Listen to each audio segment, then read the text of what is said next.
naman sa ating abroad balita, iba't ibang insidente ng pagsabog na itala sa Iraq at Japan. At train accident sa Mumbai, India, siyam ang patay. Para sa detalye, balitaan mo kami Arian Ignacio. Tatlong bagon ng Dehradun Express train ng India ang nasunog habang umaandar sakay ng ilang pasahero na natutulog pa. Ang tren ay bumabiyahe mula sa lugar ng Mumbai patungong Dehradun, India nang biglang magliyab ang isa sa tatlong bagon nito.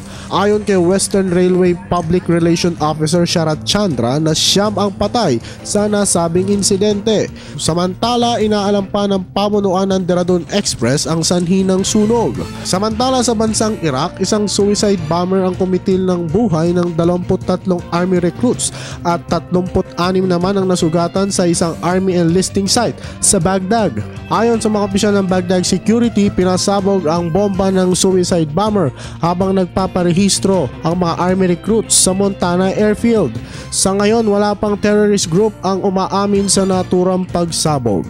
At sa bansang Japan, isa na namang pagsabog ang naganap sa isang chemical plant materials ng Mitsubishi Motors Corporation.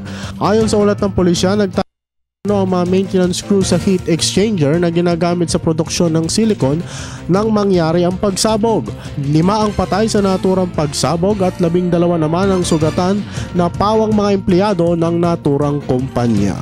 Para sa Telebisyon ng Bayan, Arian Ignacio.